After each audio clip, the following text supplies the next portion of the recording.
Big Bang is not the beginning of the universe. Stop. Aren't we used to counting from the Big Bang and saying that the universe appeared as a result of the Big Bang? Yes, such a statement can often be heard, but the problem is that it's not quite right. I'm not saying the Big Bang theory is wrong, but it is associated with many myths and misconceptions. Perhaps one of the main misunderstandings is that the term Big Bang refers to a specific moment and events. Many think that the Big Bang theory describes the emergence of the universe. However, in reality, the theory describes not the origin, but the evolution of the universe. What happened from the early moments of its existence, but not from the first moment. It turns out that something was happening before what is usually understood by the Big Bang. And we even have some ideas about this, and I'm not talking about the singularity, which also raises questions. Here's an example of a question. Surely you've heard that the cosmological singularity is understood to be a state in which the entire universe was compressed into a single point. But here's the question. Isn't it considered today that the universe is most likely infinite? How can infinity be compressed into a single point? That would be a point infinite in size. What? We'll try to find an answer to this question today, as well as to the question, what was there before the Big Bang, and what is really meant by this? What are some of the problems of the Big Bang, and how does cosmological inflation help solve them? We'll talk about this and much more today. My name is Cosmo, and you're on the channel Space Made Simple. Just like the concept of infinity doesn't quite fit in our understanding, it's almost as challenging to grasp how the vast diversity of countless planets, stars, and galaxies appeared seemingly out of nothing. Today, we will primarily discuss the concept known as cosmological inflation, an early period in the history of the universe, when, in a very brief instant, it expanded exponentially. I've mentioned it briefly in my previous videos. Yes, this is the case where I touched upon something in previous videos, mentioned it's a significant topic, and noted the need to make a dedicated video. And that's exactly what I did.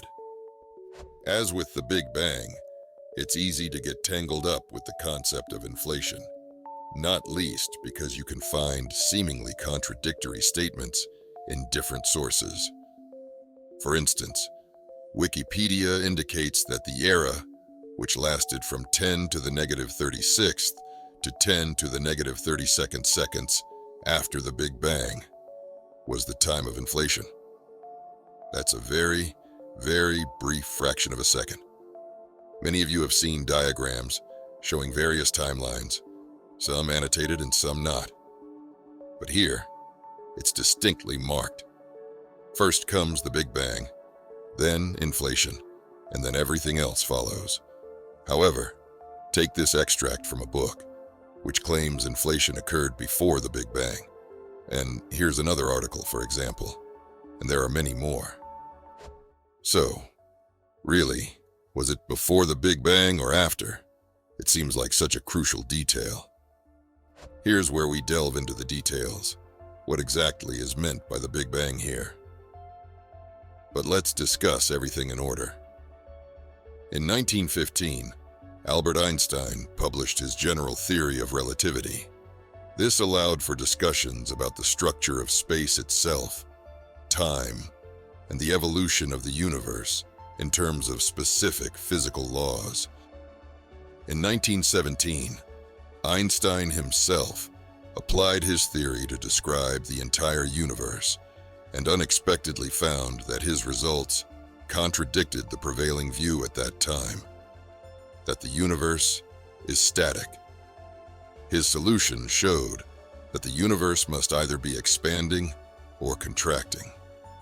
He did not like this contradiction, and introduced a cosmological constant into his equation, which allowed the universe to remain static. As many of you probably know, he later abandoned this constant, but it found a way to return. In 1922, Alexander Friedmann solved Einstein's equations and concluded that the universe could be homogeneous, isotropic, and, importantly, non-static. Unlike Einstein, he was not frightened by these results.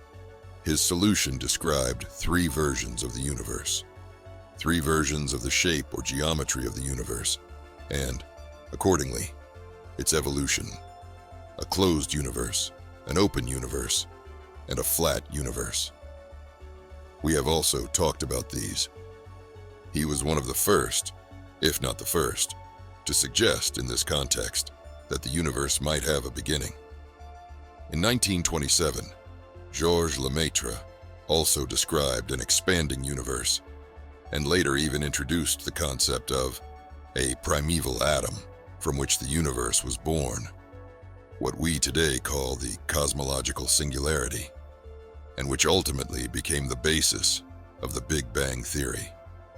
The theory was named so by Fred Hoyle in 1949, though mockingly, as he was a staunch opponent of the idea of an expanding universe, despite Edwin Hubble's discovery in 1929 of the universe's expansion through the observation of galaxies appearing to fly away from us, where their velocity increased with distance. The farther away the galaxies, the faster they seemed to recede. Besides the observed expansion of the universe, there are two other main pillars on which the Big Bang theory initially stood: primordial nucleosynthesis and cosmic microwave background radiation. Old theories suggested that all chemical elements were formed either in the interiors of stars or in supernova explosions. But the problem was that the predictions of these theories about the abundance of elements in the universe did not match observations. However, George Gamow and colleagues developed a theory that light elements, helium and a couple of isotopes, could have formed in the early universe as it cooled in the first minutes after what could be called the beginning. The theory predicted that 25% of the matter in the universe should be in the form of helium. This explanation aligns with the hot, dense state of the early universe described by the hot Big Bang theory, and importantly, matches modern observations. Indeed, we observe the distribution of ordinary matter as predicted by primordial nucleosynthesis. And of course, there's the cosmic microwave background radiation. If the universe was dense and hot, then from that period, there should be residual radiation uniformly distributed throughout the universe, which could freely propagate through the universe once it expanded and cooled enough. This radiation was predicted in 1948 by Robert Herman, Ralph Alpher, and again by George Gamow. And in 1965, it was discovered by Arno Penzias and Robert Woodrow Wilson. The temperature of this radiation and its properties were very close to those predicted. All this and other data and observations over time have made the Big Bang theory the main version of the universe's evolution. Many common misconceptions probably arise from the name Big Bang, and also because of similar animations, which I myself regularly use. Watching them, one could indeed get the impression that there was a certain point that serves as the center of the explosion, in quotes, from which everything flies apart in different directions. This leads people to ask, where is the center of the explosion and the universe now? But such animations are, of course, not a perfectly accurate scientific representation of what is meant by the Big Bang. It's like with diagrams of the solar system. To fit all the planets in one picture, one has to sacrifice scales, drawing incorrect proportions of distances and sometimes sizes. These pictures and animations give us a general understanding of the structure of the solar system, but they can now be used for planning the trajectory of spacecraft. Similarly here, these animations show us the very fact of the universe's expansion, but they are not accurate, and in some respects, even incorrect. Another point I mentioned at the beginning is the issue of singularity and the infinity of the universe. Singularity is, of course, a real problem. As with black holes, as soon as singularities, regions of infinite density and so on, appear in solutions, it most likely indicates that we don't fully understand something. If we mentally rewind time, everything in the universe gets closer to each other, and thus we can reach the singularity, where everything is compressed into a point. But here, the familiar laws of physics stop working and are unable to describe what should happen with this singularity at all. However, in brief popular explanations of the Big Bang theory regarding singularity, it's almost always put this way: how can you compress an infinite universe into a point? Actually, this question can be reformulated a bit more conservatively. You don't even have to reach the singularity, don't stop at the point, but just a very small size. The question remains valid. How can you make infinity small? In other words, how can something infinite change size? But the thing is, when we talk about the expanding universe, it's more correct not to talk about how its size changes, but about how the distance, say between two galaxies, changes. This animation demonstrates it, but again, only with a two-dimensional analogy, and a closed one, not infinite. The change in distance is described by such a parameter as the scale factor. By the way, this is a very important parameter in Friedmann's equations. This parameter is dimensionless, meaning it doesn't have units like meters.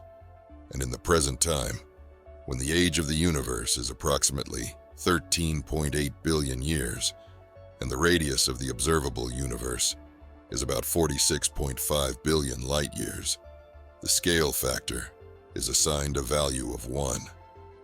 The further back in the past, the smaller this parameter. Here's an example of a cosmological calculator with which you can roughly estimate what the universe was like at different values of the scale factor. Here you can also change the Hubble constant, whose value is currently slightly different. But let's leave it as it is. At a scale factor value equal to 1, we get an age of approximately 13.8 billion years. That is its current age, and the distance to the particle horizon, that is, the radius of the modern observable universe, is approximately 46.5 billion light years. If we adjust the Hubble constant a bit, it will be even closer to 46.5. In general, this is the modern universe, and at a scale factor of 0.5, the age is already 5.8 billion years, and the horizon is at 18 billion light years. The factor at 0.1, and it's already 4% of the universe's age, and so forth. I'll leave a link to the calculator. You can play with it yourself. So, what does all this tell us? The entire universe might be infinite, just that the further back we look into the past, the shorter the distance between 2 points, the more densely matter is concentrated. Talking about size, becoming smaller or larger, makes sense only about the section we call the observable universe, a piece of the universe limited by the particle horizon, which we fundamentally can't look beyond. But beyond the horizon, the universe probably continues, very possibly, the same universe with the same properties, laws of physics, galaxies, stars, and so on. So if the universe were finite with some boundary, then one could somehow imagine how everything in the universe was compressed into a certain point. But in the case of an infinite universe, talking about a point becomes more difficult. It's more reasonable to assume that the universe was always infinite, and just everything was closer to each other and denser. But there was no point, and no center of explosion.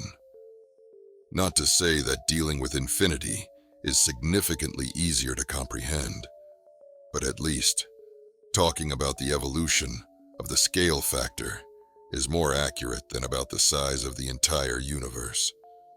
But if you really want to talk about size, then it should be clarified that it's about the observable universe. But if the universe was already infinite before the expansion we describe in the Big Bang Theory, then what was there at all? Here, in particular, inflation can help us. Despite the success of the Big Bang Theory in describing the evolution of the universe within certain time frames, it has its minor inconsistencies. Soon, I'll make a video about the alternatives to the Big Bang Theory, where I'll list all of them. The three main issues are often discussed: the horizon problem, the flatness problem, and the monopole problem, and inflation might serve as the solution to all three issues. What's the horizon problem? As I've mentioned before, we are in the center of the observable universe, inside a kind of bubble with a finite radius, with a boundary at the particle horizon. And this is all the universe we can, in principle, see right now. Two factors are to blame for this: the limitation of the speed of light and the finite age of the universe. Since the time when light began to freely travel through the universe, it had only a certain amount of time to reach us. And the most distant radiation that we can detect is actually the cosmic microwave background radiation. Imagine that we are at the center of a sphere, on the inner surface of which we observe the cosmic background radiation. This surface is called the surface of last scattering. One of the interesting properties of all this is that we can observe regions of the universe where hypothetical observers can't see each other. Here we are, in the center of our observable universe, and around us is our horizon, or the boundary of the observable universe. As I've already mentioned, the universe is likely much larger, and beyond our horizon, it continues. But if an observer is located somewhere else, they would have their own horizon. And if an observer is on our horizon, then it turns out we are on their horizon, or at the edge of their observable universe. And what if we place two observers at opposite ends of our observable universe? Here, we have observers A and B. We can see both of them, but they cannot see each other. Each of them has their own horizon, and since the beginning of the universe, there hasn't been enough time for light from one observer to reach the other. Therefore, these two regions of the universe couldn't have exchanged information or influenced each other. Meanwhile, modern measurements of the cosmic microwave background radiation show that it is very uniform across the universe, even though the maps of the cosmic background radiation look like this: very variegated. These fluctuations in temperature across the sky are actually very, very small. Modern measurements of the temperature of this radiation tell us that across the entire sky, it's approximately 273.2 kelvins, and these fluctuations in temperature, represented here by different colors, are changes in temperature by approximately 10 thousandths and even 100 thousandths. By the way, if you have questions about how radiation can have a temperature, I will cover that in a separate episode. So subscribe to the channel not to miss the video. In general, the cosmic microwave background radiation is actually very, very uniform throughout the universe. So, what exactly is the problem? The same temperature is a property of thermal equilibrium. It turns out that by the time the cosmic microwave background radiation appeared, already in the very early universe, it was in thermal equilibrium. But usually, for any given volume of matter to reach thermal equilibrium, different parts of this matter need to interact with each other. If we take two containers, one with hot gas and the other with cold, and open a valve between them, the substance will reach thermal equilibrium when the gases mix and the temperature becomes uniform throughout the volume. But we've already established that we observe sections of the universe that couldn't have interacted with each other. So how then did the universe reach thermal equilibrium? Why do we see such uniform cosmic microwave background radiation? How did distant parts of the universe know, in quotes, about each other's properties without any possibility of interacting? This is the essence of the horizon problem. It's unclear how the universe could have reached equilibrium so quickly. Of course, we could chalk it all up to initial conditions, to say that the universe was just like that from the start, and that's all. Taking this for granted, that might be an answer, but it's not very satisfying.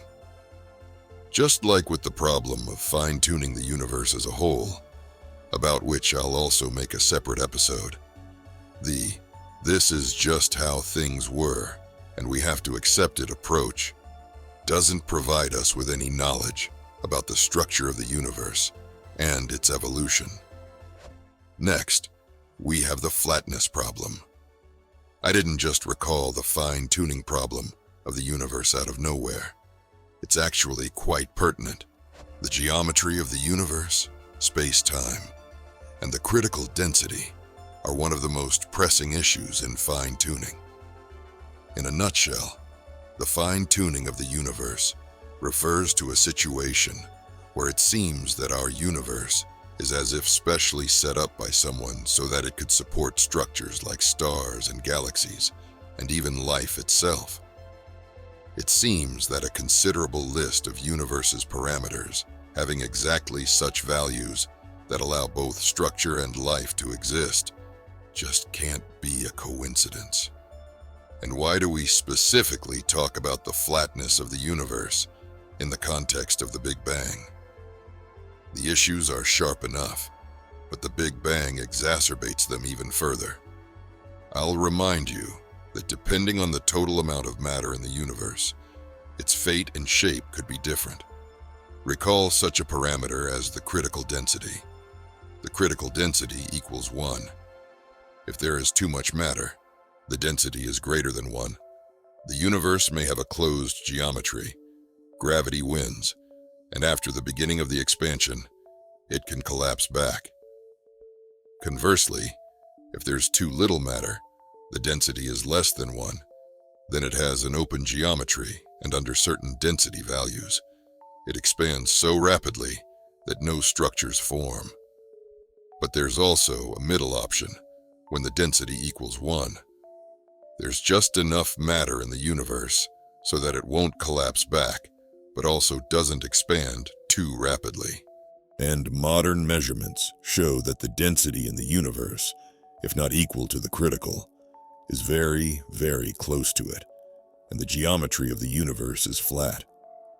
Here, people usually say that the universe is balancing on a knife edge, and they marvel at the very low probability that the density of the universe could randomly take exactly such a needed value, right in the middle of a huge range of possible values.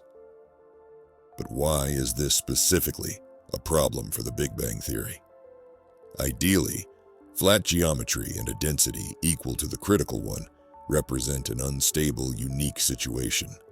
And if it's close to or equal to the critical now, then it must have been the same in earlier epochs of the universe. Just small fluctuations could lead to very significant changes in the universe. And at the early stages of its evolution, this problem becomes even more acute. For us to observe the universe today as we do, the density value in the first moments of the universe should not have deviated from the critical by more than a fraction of 10 to the minus 60th power. Just a tiny deviation by such an incredibly small fraction, and the universe would have been different. No wonder, then, that thoughts of fine-tuning the universe arise. Again, one could simply accept this as a given and conclude that we just got incredibly lucky, which is what some people do. However, others believe that there must be an explanation for such a coincidence. And finally, the monopole problem. Today, we know of 4 forces, or more precisely, fundamental interactions that govern the universe: gravity, electromagnetism, strong and weak interactions. Following the logic of the Big Bang Theory, in the first moments of the universe, when it was very dense and hot, all 4 interactions could have been united into one. Then, as the universe expanded and cooled, a series of phase transitions occurred in which these interactions eventually separated. This all happened very quickly, on the scale of very small fractions of a second. One of the main consequences of these phase transitions, described by modern theories, is that topological defects should have formed in the very fabric of space-time. Monopoles, strings, domain walls, textures. In theory, we should be able to observe these defects, but so far, we have not seen any. In general, the classic Big Bang Theory, existing up until the 1980s, could not explain all these problems. Therefore, it required an extension in the form of inflation. It does not negate the Big Bang Theory, but rather complements it, and, at the same time, helps solve these problems.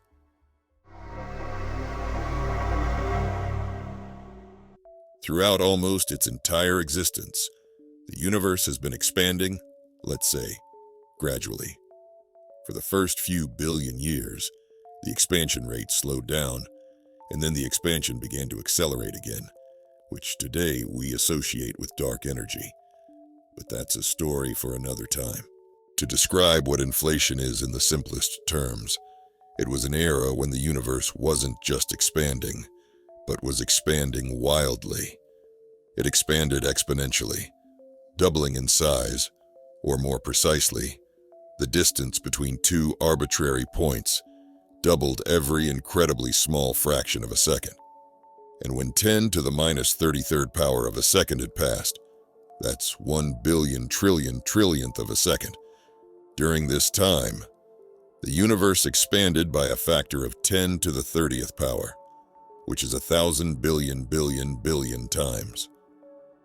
After inflation, the expansion slowed down, let's say, returned to the normal mode of expansion, which is already described by the hot Big Bang. The idea of inflation was proposed in 1981 by Alan Guth. In his original description, before the beginning of the expansion, the universe was in a state of false vacuum. This state is metastable, meaning it can stay in this state for a long time, but there's a chance for a spontaneous transition to the true vacuum. And, of course, what? I'm planning to release a separate video about the false vacuum. Yes, a phase transition occurred to the state of true vacuum, leading to exponential expansion. Here they give a simple analogy with supercooled water. Water can be supercooled below the freezing temperature, but if it's pure and undisturbed, it can remain liquid. However, if it's disturbed, just needing a small nucleus of crystallization, the whole volume of supercooled water quickly turns into ice. Similarly here, the universe, before the Big Bang, was in a state of false vacuum. As a result, for example, of random quantum tunneling, a microscopic region of true vacuum appeared, which quickly expanded and eventually became our universe. But this idea had problems. For example, There was no proper mechanism to exit the state of inflation, or if such a universe could have many such bubbles arising and colliding with each other, leading to inhomogeneity in the observable universe, which we do not see. This version is now known as old inflation. Its shortcomings became clear fairly quickly, and already in 1982, Andre Linde, Paul Steinhardt, and Andreas Albrecht proposed the version of new inflation. We won't delve too deeply into the details, but in a nutshell, the difference of new inflation is that the phase transition to the true vacuum here is not of the first, but of the second kind, and the transition, or rolling, to the true vacuum is slower. This is actually a screenshot from Alan Guth's lecture, where he compares new and old inflation. The main thing for us is that this version required less fine-tuning and allowed inflation to end. You might have a legitimate question: where did all this happen? And here it's suggested that before the emergence of our universe, there was a hypothetical inflaton field. I've mentioned before that today's universe is quite successfully described by quantum field theory, according to which fields spread throughout the universe. And at every point in space, these fields have certain values, and all particles, electrons, photons, quarks, are not some sort of balls, but disturbances in these fields, and the inflaton field is the field responsible for inflation. This supposed field is scalar, meaning each point of the field is described by just one number. An example of such a field in physics is the famous Higgs field. There were even ideas that the Higgs field could be that very inflaton field, but this is a subject of debate. Scientists didn't stop with the new inflation, because it too had its problems. And a little later, in 1983, Andre Linde again proposed the idea of chaotic inflation, which didn't require initial conditions of thermal equilibrium, and in which chaotic conditions naturally led to inflation. Today, there are numerous inflationary models, but generally, it remains an integral extension of the Big Bang Theory, not least because it helps solve a number of problems I've mentioned before. Firstly, the horizon problem. How come we see that the cosmic microwave background radiation seems to indicate that the universe was originally in thermal equilibrium with nearly the same temperature everywhere?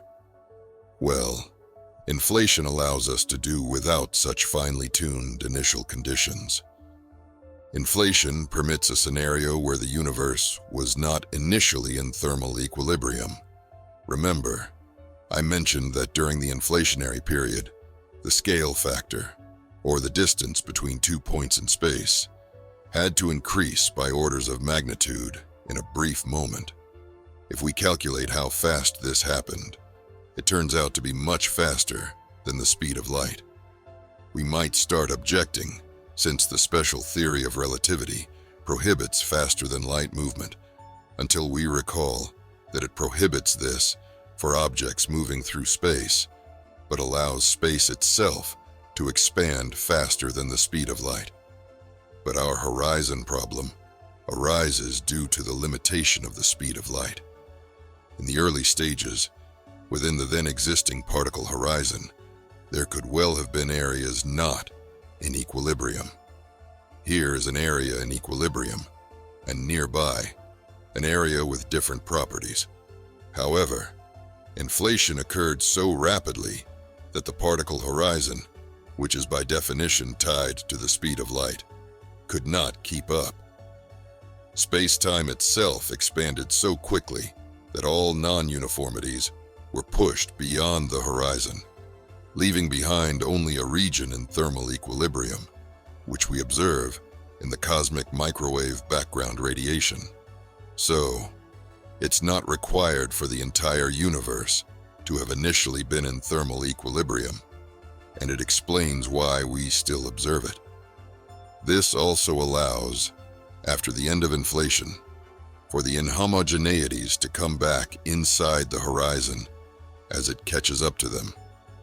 And the small irregularities that we still observe in the cosmic microwave background are explained by quantum fluctuations, which were, so to speak, stretched during inflation, ultimately leading to matter density inhomogeneities and the formation of the universe's structure in the form of stars, galaxies, and galaxy clusters that we observe today.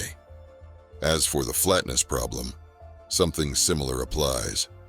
Inflation doesn't require the entire universe to be very close to flat.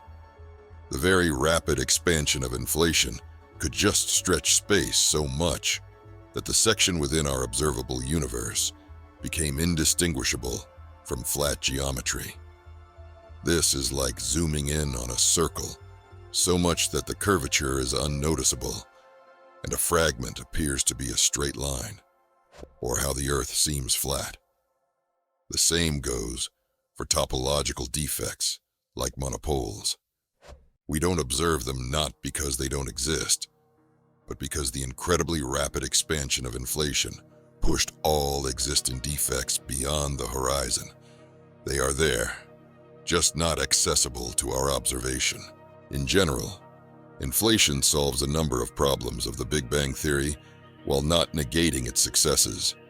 If by the Big Bang we mean the history of normal, in quotes, expansion of the universe, from the moment when the observable universe was smaller, everything was closer, the density was high, and the universe was hot.